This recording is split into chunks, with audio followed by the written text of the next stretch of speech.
That's what my pixie lights look like from my entrance of the tent.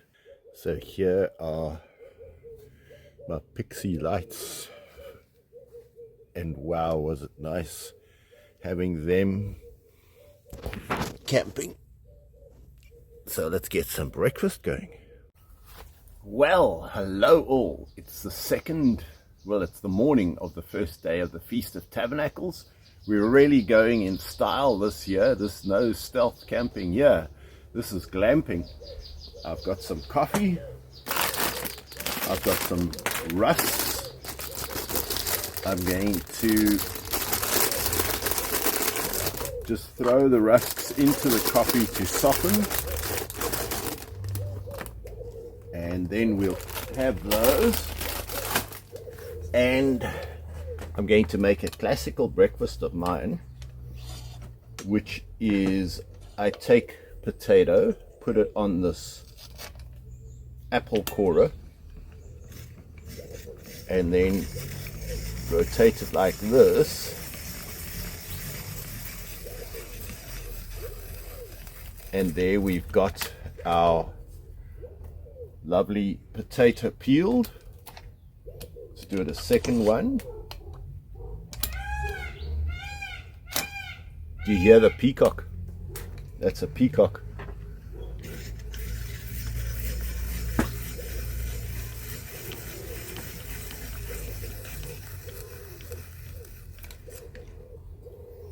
And then we put these potatoes in the air fryer. The cores I just cut into 4.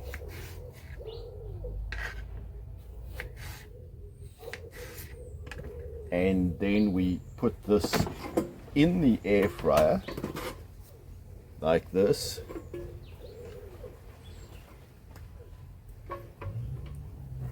Dab it with a little bit of oil.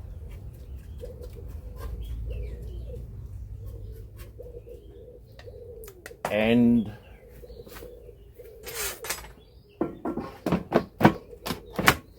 plug the air fryer in.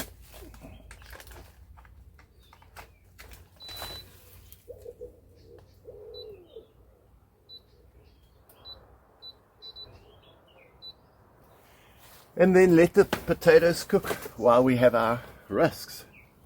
Yum, yum.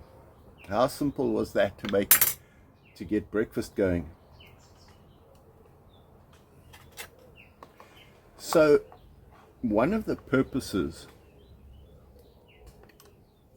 of this feast, which was commanded in Nehemiah chapter 8 verse 14, where the people had lost the law or the Old Testament, and they found it in Nehemiah's time, and they found where it was written on the 15th day of the 7th month they were supposed to keep a feast, build a booth like this. There's my tent behind, and then rejoice before the Lord for 7 days.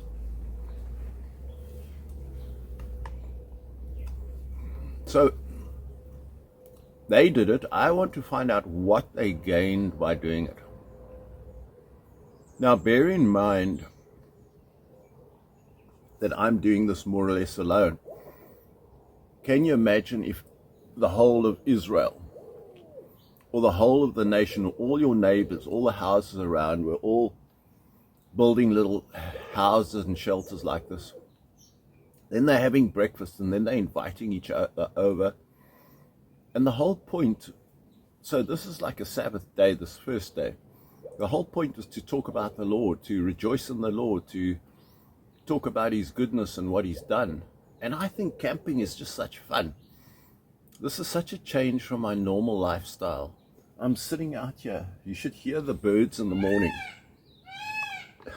On cue, there's the peacock going. But you should hear the number of birds in the early morning.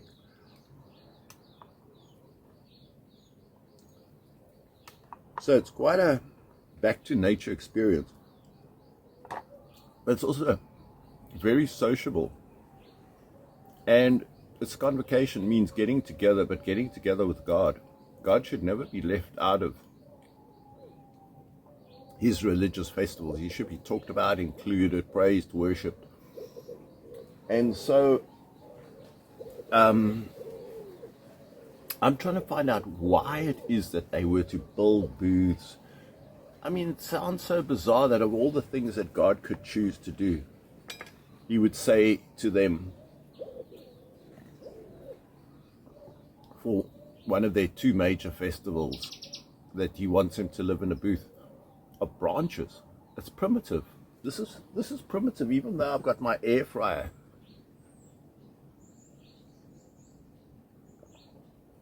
I will be doing other cooking over the fire, but just easier.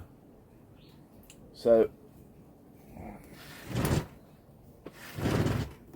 there's 15, it's on 15 minutes. When it gets down to 8, I've got my kettle here, and in the kettle I've got 2 eggs, and I just boil the eggs till they soft boil in this kettle.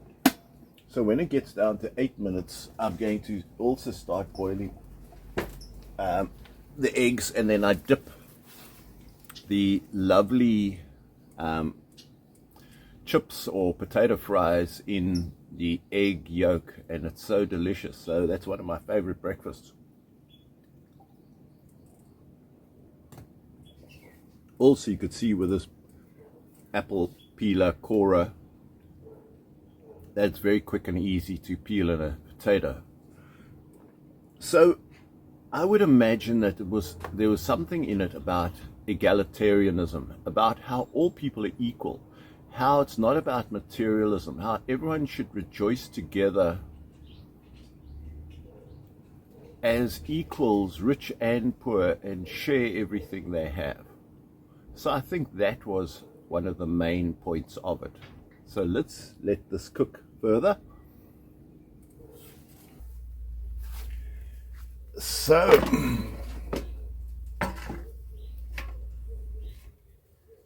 have a look at those lovely air fried potatoes. Yum, yum. And here were those that were from the core.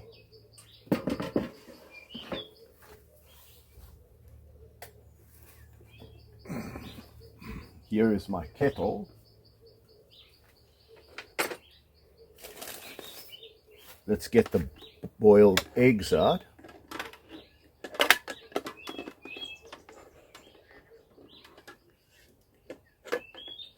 So there's one boiled egg. Here's the second. And then we've got our water boiled for coffee. I use the same water as the eggs were in.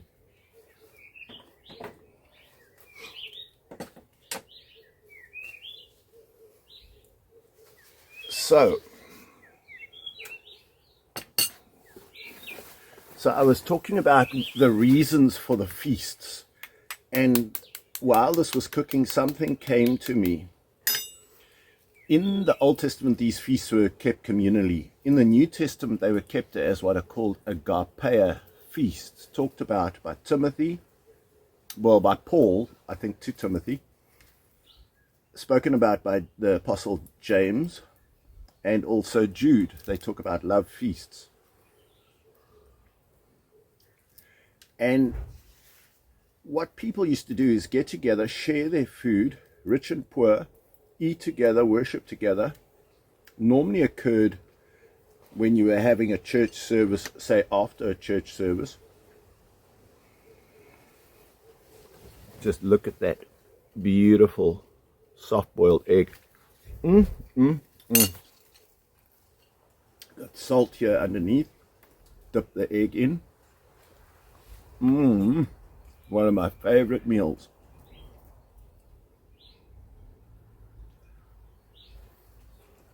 And when church people get together, say after a service, say on a Sabbath, they get together, say Saturday night or whatever. It's a wonderful thing, and it's the same thing at the feast. Everybody's sharing, rich and poor sharing. There's egalitarianism, there's equality. No one's greater than the other. You bonded by a common love of the Lord.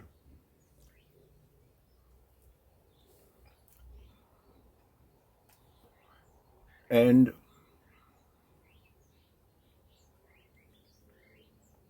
I belong to a church where we used to get together all the time.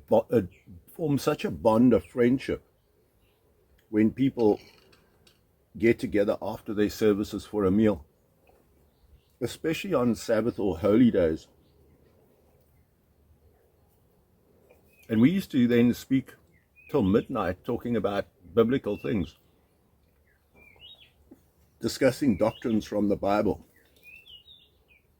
It wasn't just socializing. It was thrashing out the Hebrew, the Greek, the intricacies of Scripture. So the 7 Old Testament feast days, which are Passover, which ends with another holy day, then you got Pentecost, then you got trumpets, atonement, tabernacles, and the last great day. Those feast days continued into the New Testament church, where on their Sabbath days they would get together, all bring food, all share what they had. And that is why the first century church was so strong, because they had this continuation of Old Testament feasts, like in Nehemiah chapter 8 verse 14.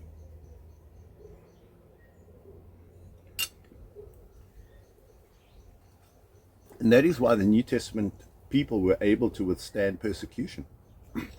I'm not sure modern day people could, because their bonds in the church are not that strong. They're not getting together all the time to, feast together, build strong. You become one family. As I say, I belong to a church where this was super important, where we literally got together about 4 days a week. We got together on the Sabbath, Saturday, then we would go to each other's homes and spend Saturday night till midnight talking Scripture. Then on Sunday we would go, for example, to a place called Kahuri's Farm, where we would play volleyball together. Then on Tuesday or Wednesday night we would have Spokesman's Club, which was like a Toastmaster International, where we'd get together. And then on Wednesday night we'd have Bible study. I mean, we saw each other all the time. These were my best friends for 20 years. You were supposed to be besties forever, but the church split up, unfortunately, over doctrinal issues. But anyway, it doesn't negate the point that feasts are supposed to be communal, like where people get to know and love each other and know and love the Lord. And at the same time, you're supposed to rejoice because it's time of harvest, when the harvest is gathered.